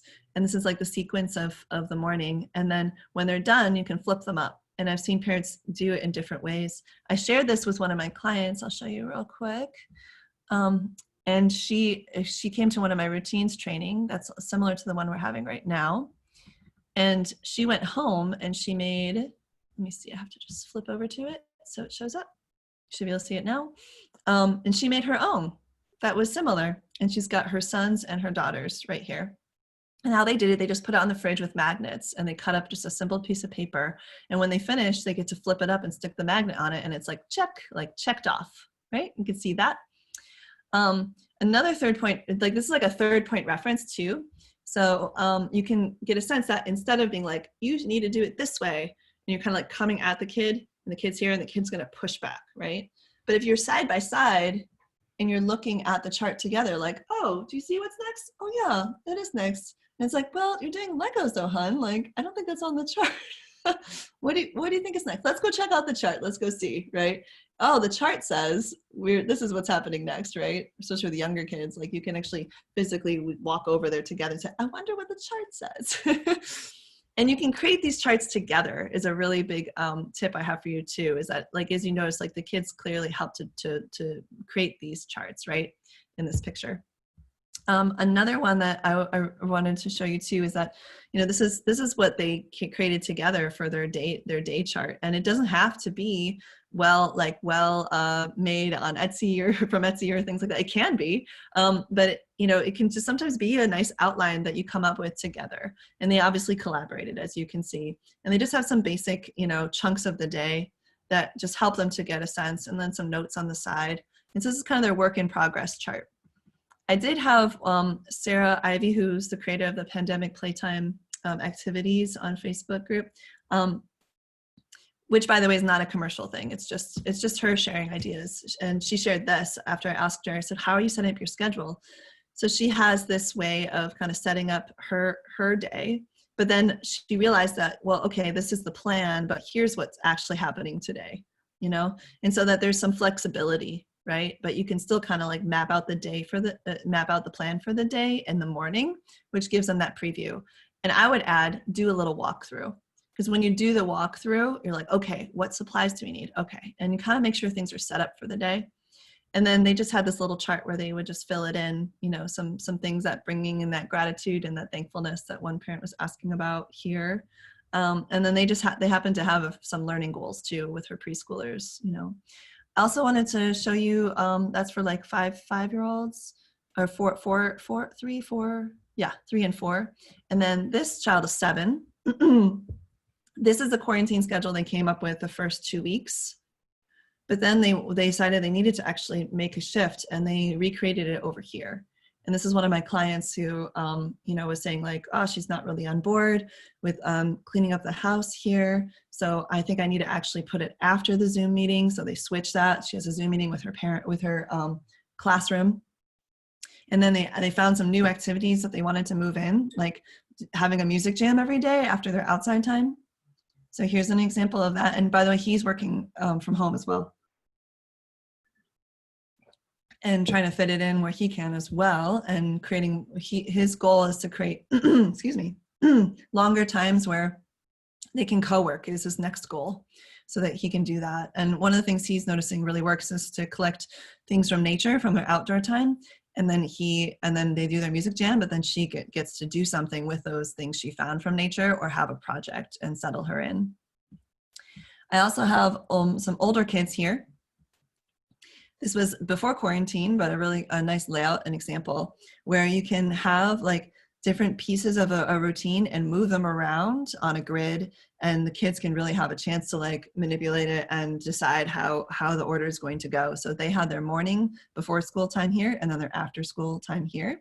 And she was really funny. She was like not convinced and not on board for a while, but then because she had to do this thing called patching to cover one eye, while she was strengthening the muscles in the other eye. And she was like, no, I don't have to start my patching at 5. There's still plenty of time. And before they made this chart. But then when they made the chart, she's like, oh, actually, if I want to have time to do stuff after, I do have to start at 5, for example. So visually laying it out can really help the kids get on board with you about what needs to happen. And then this is the last one I'll show you. My client, Deanna, has older kids. They're, let's see, now 5th and 7th grade, 5th and 8th grade. Yeah. No, 6th and 8th grade. Yeah. And they're, this is how they laid out their like what they want to, their meals for the week, their chore chart, just an overview of the month, because they both had, their own kind of activities and things going on. And this is like their after school stuff. That was before quarantine. And then after quarantine, they decided that they're going to have like school time, and they're kind of running it this way, 8 to 1 or 8 to 2, and then 2 to 9. And they just kind of wanted to fit it in. So like there's a morning routine time, and then the kids are focusing on schoolwork from about 9 to noon. They have some time to have some basketball, probably after a lunch, and then going into the other pieces. One of the things that I helped her to build in was a 1-hour time where they would have some downtime. And I really recommend that you do schedule in rest blocks as well, where it's just, there's nothing that has to be done during that time, especially for the kids, where they get to have some downtime and be a little more spontaneous. So those are our charts. All right. So what I want to share with you next, as we're wrapping and winding down here, let's see, is that we have, I'm going to do a different share, is that we have a way for us to get down to the bottom of like what can get in the way. Right? What can get in the way for us actually successfully getting our routine going right now? And why is it why focus on resilience? Because it's sort of the underpinnings of everything. Like you can be in the same situation where your kids are not listening to you. And if you have built in resilience practices into your family, you'll have like a way to navigate through that versus when you don't have those practices in place, right? In terms of routines, like when someone was saying like how to manage the fear and the stress and everything, if you have some coping tools and strategies and you're building in that self-care block that I recommended in the morning, it's amazing how much more resilient you can be when your children are out of whack and not in routine with you. Like you're able to do things like take a few deep breaths, step away, come back, reintroduce the interruption tool, reintroduce the idea that we can be here together, right? Rocking this routine, like we can be a team together. And so what I'm going to encourage you to do is to take a look at the 7 pillars of raising a resilient child and notice that the robust routines is right in the center. It's like the center pillar. And I did that for a reason. It's because, everything sort of builds out from there. If we can get our daily lives into a good rhythm, all the other pieces can support that as well. So it's right in the middle. And what I would love for all of you to do is check out this parent discovery quiz. And people have told me that this has been a game changer for them, that when they take the quiz, they realize, oh my gosh, I'm actually doing some things really well that are building my child's resiliency and getting them on track for these outcomes, right? Better friendships, higher GPA, more engagement in school. And they said, and I'm realizing that there are some gaps here too. Like I have 1, 2, or 3 of these pillars that I wasn't raised with these skills, and I don't know, or like, this doesn't fit my personality to set limits, hard limits and boundaries, or I don't know how to set boundaries without rewards or punishments. And so first I want to hear from you one thing. Write in the comment in the chat before you head over to the quiz. What gets in the way of you being able to run smooth routines and get your kids on board with it? What gets in the way? Okay. It could be that they throw tantrums every time you try to talk to them about things. It could be like, I've been giving you a lot of tools and strategies, but a lot of it has been framed in this like more ideal way, right? Like when the kids are listening and when they're interested and when they're participating. So let's get real that into our webinar, we're not going to finish everything, right? We're not going to address it all. What's left over? Like what gets in the way? And go ahead and write it in the comments. And what we'll find is that when you write down those things, we'll be able to connect most of them to those pillars. I've seen it time and time again. Yeah, child melts down and throws himself on the floor. Well, guess what? That's emotional mastery right there, right? So your ability to, like be able to navigate a meltdown or tantrum and help them use coping tools and strategies, that's not something we're necessarily trained in. And even though parenting is one of the most valuable jobs on the planet, we don't have parenting 101 courses that come with life, right? So we have to seek them out, like these webinars and folks who join my year-long immersion or work with me one-on-one or go and find other resources. We have to seek them out. So that makes sense that we may not have those like a bevy of coping tools and strategies. Like I had to learn them not through my research and through my training as a teacher. Yeah, so like I hate homework. I'll never do homework. I don't want to go out. I won't have fun, right? So just basically having an emotional layer on top of what they're experiencing, right? And so being able to help them navigate through those emotions, but still get into this thing called motivation mastery, right? Which is like how to win their cooperation and motivate them to actually engage in that homework meaningfully in a way that they'll feel successful. So you can keep throwing them up there, but also I want to go ahead and encourage people to click over to the quiz and go ahead and head over to the quiz. Yeah, staying calm, Melissa, I hear you. Absolutely. I want you to click over to the quiz, and the reason why is because I want you to have a chance to see for yourself, like where you are in terms of like beginning, if you're a beginner, or if you're in the sense of like, if you're experiencing what you would consider more mastery of these skills, like it comes easily to you, you might be interested to find out. And like parents have told me this is so useful, because what it does is like, there's so much parenting advice and information out there that you almost don't know where to focus your energy. Should I be trying to like, come up with all the DIY projects, or should I be, trying to figure out how to be calmer? Am I supposed to be like learning motivation tools? Like, what am I supposed to be doing here? There's too much. So this helps to kind of hone in on like which of the 7 pillars you need the most support with and should be targeting in the next, 3 months, 6 months, 3 years even, right? So that you can get skill up in the areas that you need the support with.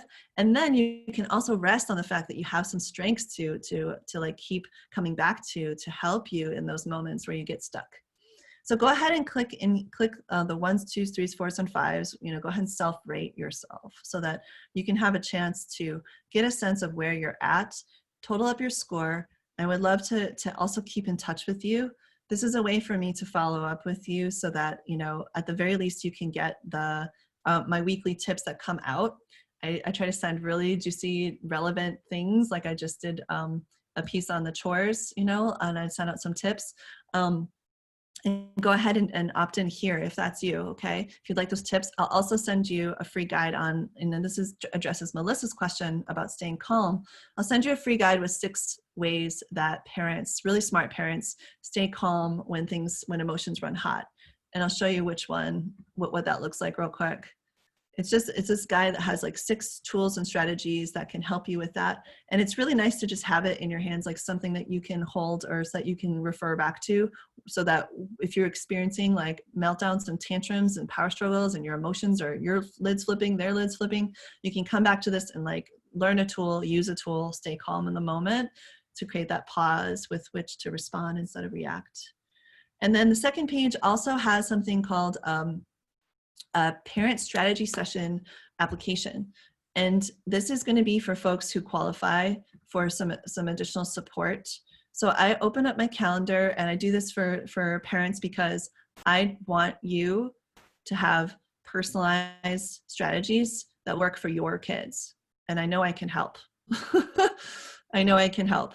So the idea behind this one, this strategy session, is for us to get together and individualize your roadmap to routine success or strategy in your strategy success right now as a parent, how you're going to stay out of overwhelm, how you're going to get more of that ease and calm, and get clarity on a specific goal or 2 or 3 or like specific pillars that we could focus, that if you were to focus on for the next, interval of time, that it would make all the difference in your parenting world.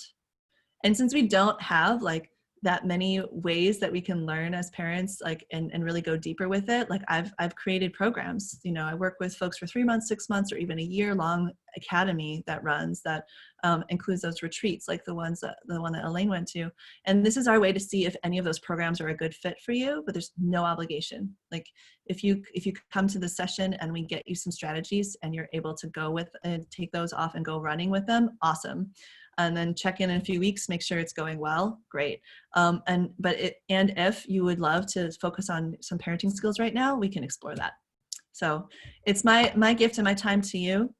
So the thing you would need to do is go ahead and fill out that second page. Oh, you can't see this one. Let's see. Let's see. Oh, it says should be resume share. Okay, yeah, go ahead and fill out this. Go ahead and fill out the second page of the quiz where it says parent strategy session application. And I just want to end, and hopefully it'll let me share this. I was hoping I could. My gratitude for Charlotte, Amoy, and JC for setting this up, and also to Elaine for introducing me. It's been such a pleasure to be here. It's like one of those things where when I heard that this was happening, that you have a DocuSign parents group, an affinity group just for parents, and that you are going to be able to bring us together today with this knowing and understanding that it's hard right now for you're welcome, Elaine, Ryan. It's hard right now to be here and have to co-work with our kids, try to manage, home and life at this home life and work all at the same time. It's just a lot. And so my hats are off to you for coming to this webinar, making this time, and being with us for this 2 hours. We're going to be back together on Friday for a Q&A. It's going to be a Zoom meeting, so there'll be more interactivity, and I'm really looking forward to that and seeing your gallery of faces so we can mastermind together. And I'll be going over that chores piece then. Yeah. So, perfect. And that'll be Friday from 1 p.m. to 3 p.m. Pacific Standard Time. And aren't Charlotte and Amoy and JC amazing? Tap it up to you three. Thank you so much for making this an amazing experience for us, and just all the ways that you show up for your coworkers. It's really Thanks so much. Thanks so much, Vanessa. We so appreciate this, and we'll be sure and post and send out more resources to the group and to attendees and those that had to drop off early. So thank you so much. Appreciate it. You're welcome. And yeah, good luck with your next round of routines, and we'll see you on Friday. Perfect. Okay. Bye for now. Bye.